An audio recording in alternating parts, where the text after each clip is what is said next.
Anakapalli parliament assembly చట్టసభలో SC ఎస్టీలు reservation ఏ విధంగా ఉన్నాయో బీసీలకు కూడా రిజర్వేషన్ కల్పించాలని జాతీయ బీసీ సంక్షేమ సంఘం రాష్ట్ర అధ్యక్షులు లాఖా వెంగళరావు ప్రభుత్వాన్ని డిమాండ్ చేశారు.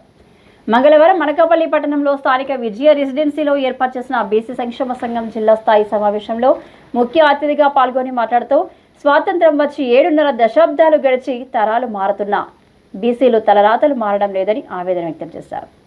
గతంలో అనేక పార్టీల అధికారంలోకి వచ్చినా కూడా బీసీలపై బీసీ సమస్యలను పట్టించుకోకపోవడంలో చాలా బాధాకరమని పేర్కొన్నారు.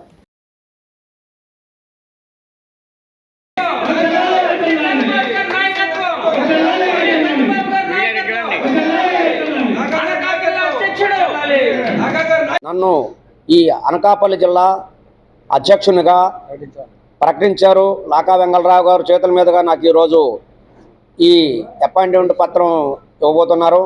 ఈరోజు ఆయన ఇచ్చినటువంటి ఈ పదవికి నేను ఖచ్చితంగా కూడా న్యాయం చేస్తానని, ఆయన ఏదైతే ఈ రోజు నా మీద నమ్మకం ఉంచి జిల్లా అధ్యక్షునిగా నన్ను ఈ ప్రమాణ స్వీకారం చేస్తున్నారో ఆయన నమ్మకాన్ని నేను వమ్ము చేయకుండా ఖచ్చితంగా 100% నా శక్తి వదల కష్టపడి బీసీలందరికీ కూడా నేను న్యాయం చేస్తానని, ఎనీ టైం ఎనీ రాత్రి పగలైనా ఎవరు నాకు కాల్ చేసినా నాతో పాటు సంఘ నాయకులందరినీ కూడా తీసుకొని వచ్చి ఈ బీసీలందరి తాడు ఒక కష్టసుఖాల్లో పోరాడతామని, అలాగే కింద సంవత్సరం 2 సంవత్సరాల సంవత్సరం కిందట ఎప్పుడు మన రాజ్యాధికార బీసీల రాజ్యాధికార రథయాత్ర పోరాటం అని చెప్పేసి ఇచ్చాపురం నుంచి స్టార్ట్ చేశారు. మన అనకాపల్లి జిల్లాకు వచ్చేసరికి మన చీడికాడ మండలంలో ఈ బీసీల తాలూకా రథయాత్ర పోరాటంలో నేను మీటింగ్ కూడా కండక్ట్ చేయడం జరిగింది. ఆ రోజు ఇక్కడ ఉన్నటువంటి మిత్రులు చాలామంది ఉన్నారు. ఆ రోజు కూడా ఒక చక్కని కార్యక్రమాన్ని జయప్రదం చేశాం.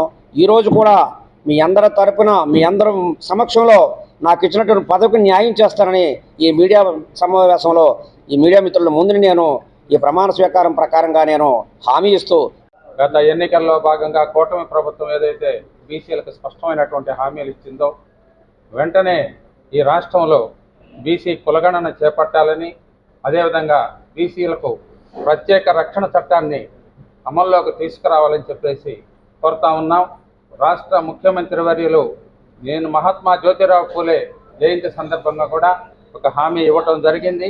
ఇప్పటికే బీసీ ప్రత్యేక రక్షణ చట్టం కొరకు ఉపసంఘాన్ని మంత్రివర్గ ఉపసంఘాన్ని ఏర్పాటు చేసి ఉన్నారు.